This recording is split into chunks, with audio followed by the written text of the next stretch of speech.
வணக்கம். நான் black and white Surya பேசுகிறேன், ஈரோட்டில் இருந்து. எல்லோரும் எப்படி இருக்கீங்க? சரி, காலையிலிருந்து என்னோடய வேலையெல்லாம் முடிந்து விட்டது.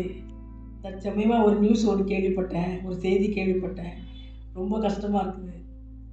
சிறகடிக்கும் ஆசை சீரியலில் ராஜேஸ்வரி மேடம் ரொம்ப தப்பான முடிவு எடுத்திருக்காங்க. இது ரொம்ப வேதனையாக இருக்கிறது. அவங்களோட ஏன் இந்தமாரி பண்ணாங்கன்னு தெரியல. இப்போ தான் அவங்க பொண்ணு ஏஜ் அட்டன் பண்ணியிருக்குது. இந்த நேரத்தில் அம்மா கண்டிப்பாக தேவை. இந்த வயசில் அம்மா கூட பெண் குழந்தைக்கு அம்மா இப்போ இருக்கணும்.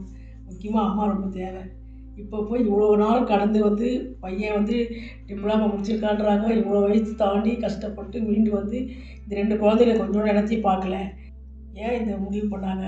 இது ரொம்ப மகா தப்பு. இது நாம் கடவுள் நம்மளை எப்படி படைச்சாரோ இந்த உயிர் எடுக்கிறது அவருக்கு தான் இருக்குது. இது நாமளே முடிவு பண்ணக்கூடாது. நாம் எப்படி வந்தோமோ அப்படி தான் போகணும்.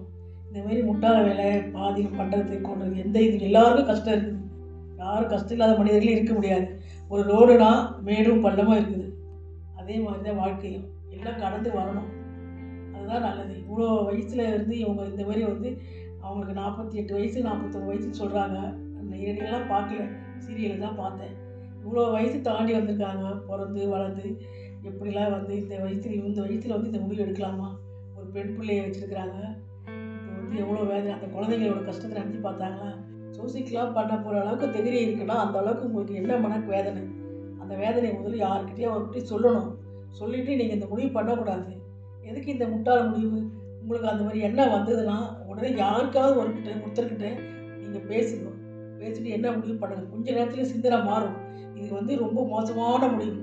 அப்படி கொண்டு போகும். இது ஒரு வெற்றிக்கு ஒரு காரணம். அந்த வெற்றியை பார்க்காமே நீங்கள் போயிட்டீங்கன்னா உங்களோட பின்னாடி இருக்கிறத பாருங்கள். இந்த எண்ணம் உங்கள் மனசில் வந்ததுன்னா உங்களுக்கு பின்னாடி ஒரு பெரிய நல்லது காத்திருக்கு. நீங்கள் அதை நல்லா பண்ண முடியாமல் போனீங்கன்னா அது உங்களோட முட்டாள். இந்த மாதிரி முடிவு எடுக்காதீங்க. தயவுசெய்து சொல்கிறேன். உங்கள் பெத்த குழந்தைங்களையோ அம்மாவையோ அப்பாவையோ அண்ணன் தம்பி அக்கா தங்கை இவங்க எல்லோரும் நினச்சி பாருங்கள். இந்த கஷ்டத்தில் நீங்கள் இந்த வயசில் நீங்கள் நம்ம இந்த மாதிரி பண்ணுறவேன்னு கொஞ்சம் நல்ல யோசனை பண்ணணும். படித்தவங்களோ படிக்காதவங்களோ எல்லாமே சொல்கிறேன் நான். இது ரொம்ப முட்டாள வேலை பண்ணாதீங்க. இன்றைக்கி இதுதான் நான் சொல்லணும்னு நான் நினச்சிருக்கேன், சொல்லிட்டேன். பிடிச்சிருந்தா இதை ஏற்றுக்குங்க, பிடிக்காதனாலும் பரவாயில்ல. ஆனால் இந்த மாதிரி முடிவு யாருக்கும் பண்ணாதீங்க. அதனால் சொல்கிறேன், உங்களுக்கு பிடிச்சிருந்தா ஏற்றுக்குங்க, பிடிக்காதனாலும் பரவாயில்ல, ஏற்றுக்குங்க.